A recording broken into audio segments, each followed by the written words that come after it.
আরও তাড়াতাড়ি আসার দরকার ছিল। কেউ বলতে পারবেন জলটা কোথা থেকে আসছে?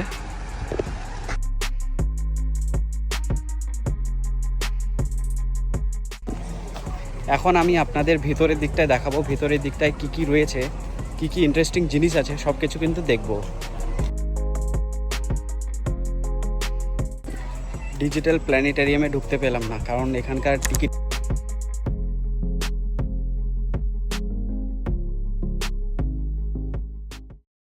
আমি দাঁড়িয়ে আছি নর্থ বেঙ্গল সায়েন্স সেন্টার। তো এটা কি সত্যি ওর্থ ভিজিটিং নাকি শুধু স্কুল পিকনিকের জন্য ফেমাস? চলুন আজকে এটাই দেখব। এখন আমরা জংশনে আছি, এই জংশন থেকেই কিন্তু আজকের জার্নিটা শুরু হচ্ছে। আমরা এই রাস্তা নিয়ে সোজা যাব। জংশন থেকে নর্থ বেঙ্গল সায়েন্স সেন্টারের দূরত্ব প্রায় 4 থেকে 5 কিলোমিটার, আর ট্রাফিকের উপর নির্ভর করে পৌঁছাতে 10 থেকে 15 মিনিট সময় লাগে। এখানে যাওয়ার জন্য টোটো, র্যাপিডো, ক্যাব সব ধরনের যাতায়াতের ব্যবস্থা রয়েছে, তাই পৌঁছানো একদমই ঝামেলার নয়। আর আজকের ওয়েদারটা দেখুন, পুরো আকাশটাই মেঘে ঢাকা, চারপাশে একটা বৃষ্টি বৃষ্টি অনুভূতি। দেখে মনে হচ্ছে যে কোনো সময় বৃষ্টি শুরু হতে পারে। তবে এমন ওয়েদারে বাইক রাইডের একটা আলাদা মজা আছে। সিটি সেন্টার পেরিয়ে কিছুটা এগোলেই আপনারা ডান দিকে একটা বড় বিল্ডিং দেখতে পাবেন। এটাকে ল্যান্ডমার্ক হিসেবে মনে রাখতে পারেন। এই বিল্ডিংয়ের পাশেই রয়েছে নর্থ বেঙ্গল সায়েন্স সেন্টার। তো এই যে দেখতে পাচ্ছেন, এখান থেকে 50 মিটার এগোলে ডান দিকে নর্থ বেঙ্গল সায়েন্স সেন্টারের প্রবেশদ্বার দেখতে পাবেন। তো চলুন এবারে ঢুকে দেখি টিকিটের দাম অনুযায়ী এই জায়গাটা সত্যিই ওর ভিজিটিং কিনা। ভিতরে ঢোকার আগেই এখানে একটি তথ্য বোর্ড দেখতে পেলাম। এখান থেকে জানা যাচ্ছে সায়েন্স সেন্টার সকাল 10টা থেকে সন্ধ্যা 6:30 পর্যন্ত খোলা থাকে, তবে হোলি এবং দীপাবলির দিন বন্ধ থাকে। এখানে প্রবেশ মূল্য মাথাপিছু 35 টাকা। আমরা দুটো টিকিট কেটে নিলাম, পার পার্সন 35 টাকা, দুজন মিলে 70 টাকা। আর যদি স্কুল থেকে দল বেঁধে আসেন তাহলে বিশেষ ছাড়ও রয়েছে। আমি যখন ভিতরে ঢুকলাম ঠিক সেই মুহূর্তে কিন্তু হালকা হালকা বৃষ্টি শুরু হয়ে গেল। মেঘলা আবহাওয়ার মধ্যে পুরো পরিবেশটা সুন্দর লাগছিল। আর ভিতরে ঢুকতেই সবার প্রথমে আপনাদের চোখে পড়বে এই বিশাল ডাইনোসরটি। সত্যি বলতে এটাই সায়েন্স সেন্টারের অন্যতম প্রধান আকর্ষণ। আরেকটা গুরুত্বপূর্ণ তথ্য আপনাদের বলে রাখি, যদি নিজের বাইক বা স্কুটি নিয়ে আসেন তাহলে আলাদা করে পার্কিং টিকিট কাটতে হবে। আমি স্কুটি নিয়ে এসেছিলাম, তাই পার্কিং চার্জ হিসেবে 20 টাকা দিতে হয়েছে। এখন কিন্তু বৃষ্টি হচ্ছে, এই বৃষ্টির মধ্যেই আমরা আজকে ঢুকে পড়েছি সায়েন্স সেন্টারে। ঘড়ির কাঁটায় তখন বিকেল 5:30, অর্থাৎ হাতে খুব বেশি সময় ছিল না।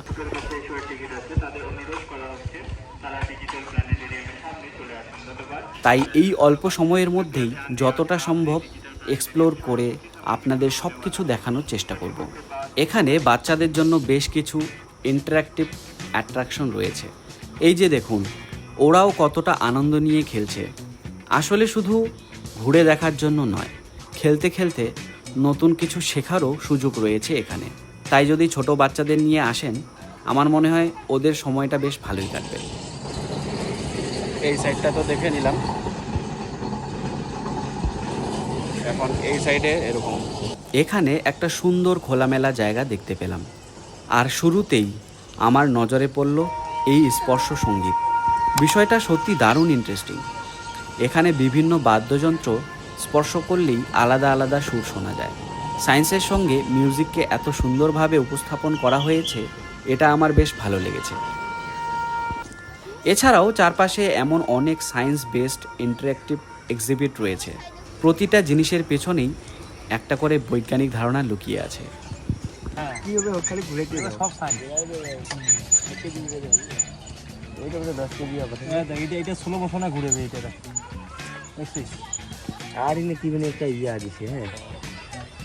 এই যে দেখুন, সায়েন্সের সাহায্যে 10 কেজি ওজনের বাটখারাটাও খুব সহজেই উপরে তোলা যাচ্ছে।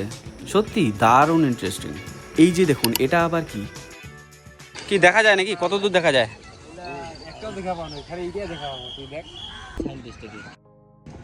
ভ্যানিশ হয়ে যাবে। বাহ, অসাধারণ। যাই হোক, হাতে খুব কম সময় ছিল, তাই আবার সামনের দিকে এগিয়ে চললাম।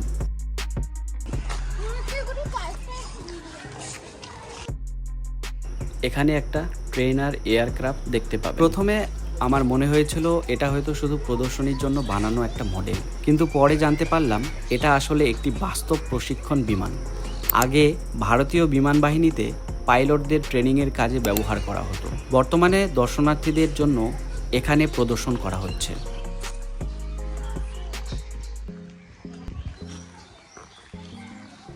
এরপর কিছু দূর এগিয়ে চোখে পড়ল ভারতের বিশিষ্ট নারী বিজ্ঞানীদের এই স্মারক ভাস্কর্যগুলো। বিজ্ঞান জগতে তাদের অসাধারণ অবদানকে সম্মান জানাতেই এখানে তাদের স্মরণ করা হয়েছে। সত্যি বলতে এই উদ্যোগটা আমার বেশ ভালো লেগেছে। এই জায়গাটায় আমাদের স্কুটি পার্ক করে নিয়েছি।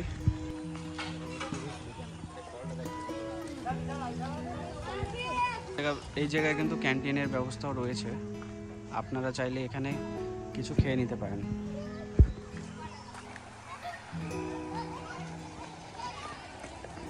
কেউ বলতে পারবেন জলটা কোথা থেকে আসছে? যেখান থেকে জল পড়তেছে ওখানেই পাইপ লাগানো আছে, ওই পাইপ দিয়েই উপরে জল যাচ্ছে, ওখান থেকেই পড়ছে। দারুণ সায়েন্স। এটা কলা গাছের মতো দেখতে। এটা কি গাছ? কারো জানা থাকলে কমেন্টে জানাবেন। এটা কি এক্সপেরিমেন্ট করা হয়েছিল নাকি? এভাবে ঘুরতে ঘুরতে আমরা চলে এলাম ডিজিটাল প্ল্যানেটোরিয়ামের সামনে। এখানে মহাকাশ, গ্রহ নক্ষত্র এবং মহাবিশ্ব নিয়ে বিশেষ শো দেখানো হয়, যা দর্শনার্থীদের অন্যতম আকর্ষণ। তবে দুর্ভাগ্যবশত সেদিন আমরা ভিতরে ঢুকতে পারিনি। ডিজিটাল প্ল্যানেটোরিয়ামে ঢুকতে পেলাম না, কারণ এখানকার টিকিট কাটা হয়নি, আগে থেকে জানা ছিল না। নেক্সট টাইমে যদি আসি এখানে ভিতরে অবশ্যই ঢুকবো। তো অন্য দিকটাই ঘুরে দেখাচ্ছি আপনাদের। তবে প্ল্যানেটোরিয়ামের পাশেই ছোট্ট ছোট্ট খরগোশের ঘর দেখতে পেলাম। কিছুটা সময় সেখানে কাটিয়ে আবার আমরা চলে যাচ্ছি নর্থ বেঙ্গল সায়েন্স সেন্টারের মূল ভবনের দিকে। এতক্ষণ বাইরে যা যা দেখলাম, এবারে দেখি ভিতরে আমাদের জন্য কি কি ইন্টারেস্টিং জিনিস অপেক্ষা করছে। এখন আমি আপনাদের ভিতরের দিকটায় দেখাবো, ভিতরের দিকটায় কি কি রয়েছে, কি কি ইন্টারেস্টিং জিনিস আছে, সব কিছু কিন্তু দেখব। গেটের পাশেই এই সুন্দর প্রজাপতি ফটো স্পটটি রয়েছে। তো চলুন এবারে ভেতরে দেখা যাক।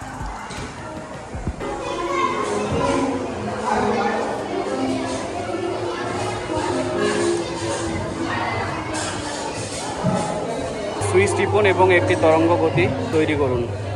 দাবা দাবা।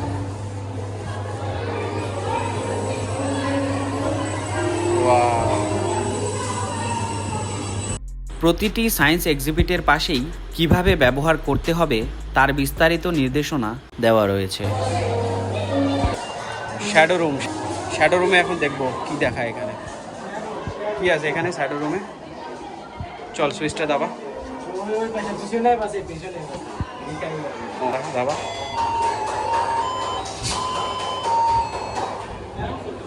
যা এখানে যা। ও শো দিখাएगा क्या? কই কিছুই তো দেখাইলো না।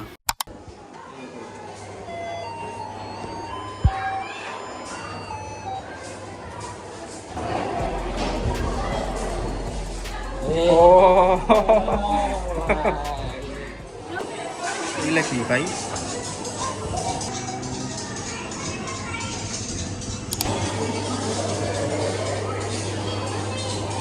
এটা কি আছে এটা দাও তো। এরপর এই এক্সিবিটটা ট্রাই করলাম। সুইচ চাপতেই দেখলাম ববিনটি এক পাশ থেকে অন্য পাশে চলতে শুরু করলো। ছোট্ট একটা পরীক্ষা, কিন্তু দেখতে সত্যি বেশ ইন্টারেস্টিং লাগছিল।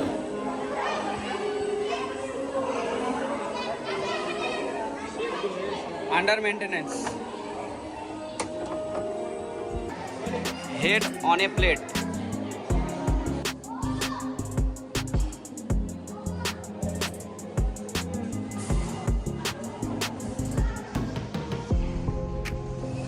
Fun mirror.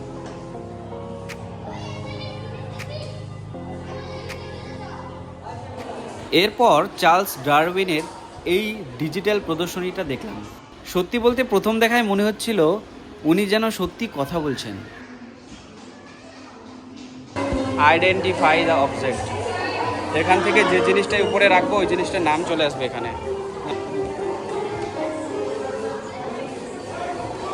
বাহ, অন্য জিনিস রাখো। ম্যাঙ্গো, আম চলে আসছে। এই ধানটা রাখতো। বাহ, অসাধারণ। এরপর এই মজার এক্সিবিটটা দেখতে পেলাম। কোনো কিছু স্পর্শ না করেই পিয়ানো থেকে সুরেলা সঙ্গীত শোনা যাচ্ছে। সত্যি দারুণ ইন্টারেস্টিং। এরপর বাইক রেসিং সিমুলেটরটা দেখতে পেলাম। বিশেষ করে যেসব বাচ্চারা বাইক রেসিং পছন্দ করে তাদের কাছে এটা বেশ আকর্ষণীয়। এরপর এই এক্সিবিটটা দেখলাম।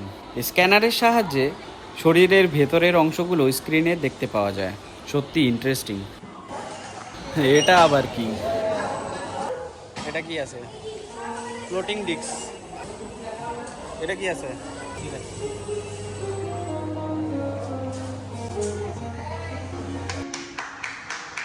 যত বেশি ক্ল্যাপ করবে তত বেশি আলো জ্বলে উঠবে। সত্যি মজার।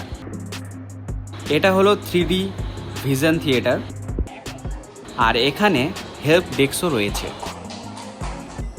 এই এক্সিবিটটায় একটা ছোট্ট চ্যালেঞ্জ ছিল। এই রিংটাকে এক পাশ থেকে অন্য পাশে নিয়ে যেতে হবে, তবে তারে একবারও স্পর্শ করা যাবে না। যতবার স্পর্শ করবেন ততবার আপনার ভুল কাউন্ট হবে। দেখতে যতটা সহজ, করতে কিন্তু ততটাই কঠিন। এখনও কিন্তু অনেক ইন্টারেস্টিং এক্সিবিট দেখা বাকি। এতক্ষণ যা দেখলেন সেটা এই সায়েন্স সেন্টারের একটা ছোট্ট অংশ মাত্র। চলুন সামনে এগিয়ে দেখি আর কি কি রয়েছে।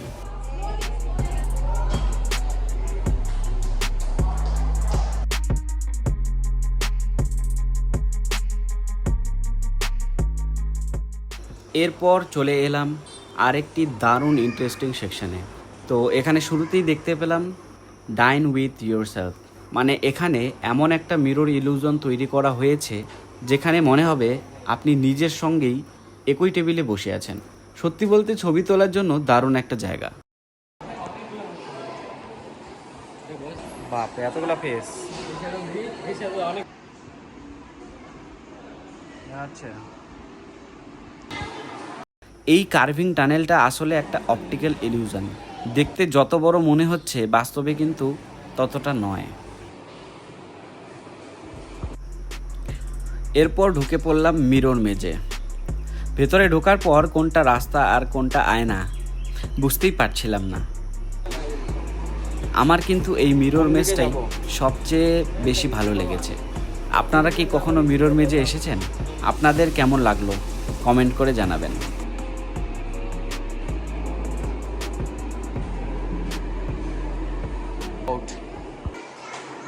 ফটো মোসাইক, এটা কার পেন্টিং কেউ বলতে পারবেন? Changing colours.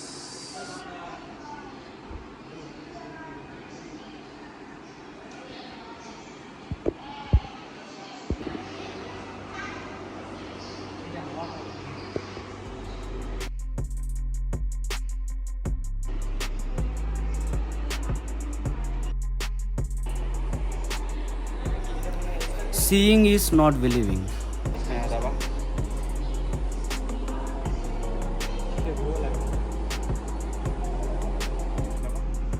ও ভাই দেখো, ফ্যানটা মনে হচ্ছে একদম স্লোলি ঘুরছে, বাট রিয়েলিটিটা দেখুন। এটাও আরেকটা দারুণ অপটিক্যাল ইলিউশন। আসলে এটা এতটা গভীর নয়, কিন্তু লাইটিং আর ডিজাইনের কারণে দেখে মনে হচ্ছে বিশাল একটা গভীর কুয়ো। All ice on me.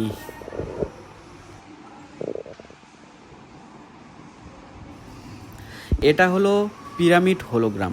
এখানে 3D হোলোগ্রামের মাধ্যমে ছবিগুলো এমনভাবে ভেসে উঠছে যেন সত্যি সামনে জীবন্ত হয়ে রয়েছে। দারুণ একটা এক্সপিরিয়েন্স। এরপর চলে এলাম নেচার ইন্টারপ্রিটেশন গ্যালারিতে। এখানে মূলত উত্তরবঙ্গের প্রকৃতি, জীবন বৈচিত্র্য আর সংস্কৃতি সম্পর্কে অনেক তথ্য সুন্দরভাবে তুলে ধরা হয়েছে। টুপ্পা সম্প্রদায়, এটা হলো রাজবংশী সম্প্রদায়। এটা কি? রাভা সম্প্রদায়।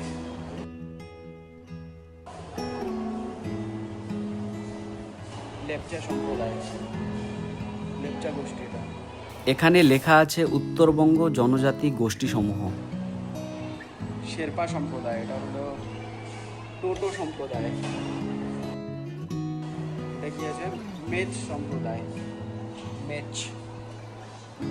আর এটা হলো চা বলয়ের জনজাতি। এখানে কিন্তু ডিটেলস লেখা আছে সবগুলো। আর এই পাশটায় রয়েছে মেডিসিনাল প্লান্টস, বনৌষধি গাছগাছরা।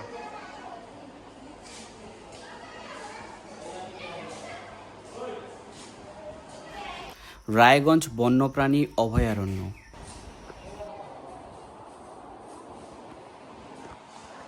সংরক্ষিত বনাঞ্চল, প্রবেশ নিষেধ। এভাবেই ঘুরতে ঘুরতে শেষ হলো নেচার ইন্টারপ্রিটেশন গ্যালারির এই ছোট্ট এক্সপ্লোরেশন। এখানে আরও অনেক কিছু দেখার রয়েছে, তবে সময় শেষ হয়ে যাওয়ায় ধীরে ধীরে সেন্টারের লাইটগুলো বন্ধ হতে শুরু করলো, তাই আমাদেরও এবার বেরিয়ে যেতে হচ্ছে। টাইম শেষ হয়ে গেছে, এখন আমরা চলে যাব, যার জন্য কিন্তু লাইট বন্ধ করে দিচ্ছে। আরও তাড়াতাড়ি আসার দরকার ছিল। ভিডিওটা ভালো লাগলে একটা লাইক করবেন, চ্যানেলটা সাবস্ক্রাইব করবেন, আর বন্ধুদের সঙ্গে শেয়ার করতে ভুলবেন না। আরেকটা ছোট্ট টার্গেট, এই ভিডিওটা যদি 1 মাসের মধ্যে 500 ভিউজ আর 100 লাইক পায়, তাহলে খুব তাড়াতাড়ি নিয়ে আসবো এর পার্ট 2। তখন পুরো সায়েন্স সেন্টারের টিকিট কেটে ডিটেলসে ঘুরিয়ে দেখাবো। এখানে আসলে অবশ্যই সময় নিয়ে আসবেন, কারণ এখানে এত কিছু দেখার আছে যে অল্প সময় কিন্তু আপনি শেষ করতে পারবেন এখানে। তো যাই হোক, ঘুরে ভালোই লাগলো বেশ। আপনার যদি ফ্যামিলিতে বাচ্চা কাচ্চা নিয়ে আসেন তাহলে খুব এনজয় করতে পারবে, ফ্যামিলি নিয়ে আসলেও খুব এনজয় করতে পারবে। তো আজকের ব্লগটা এই পর্যন্তই, দেখা হবে পরের ব্লগে। ভালো থাকবেন, সুস্থ থাকবেন, ধন্যবাদ।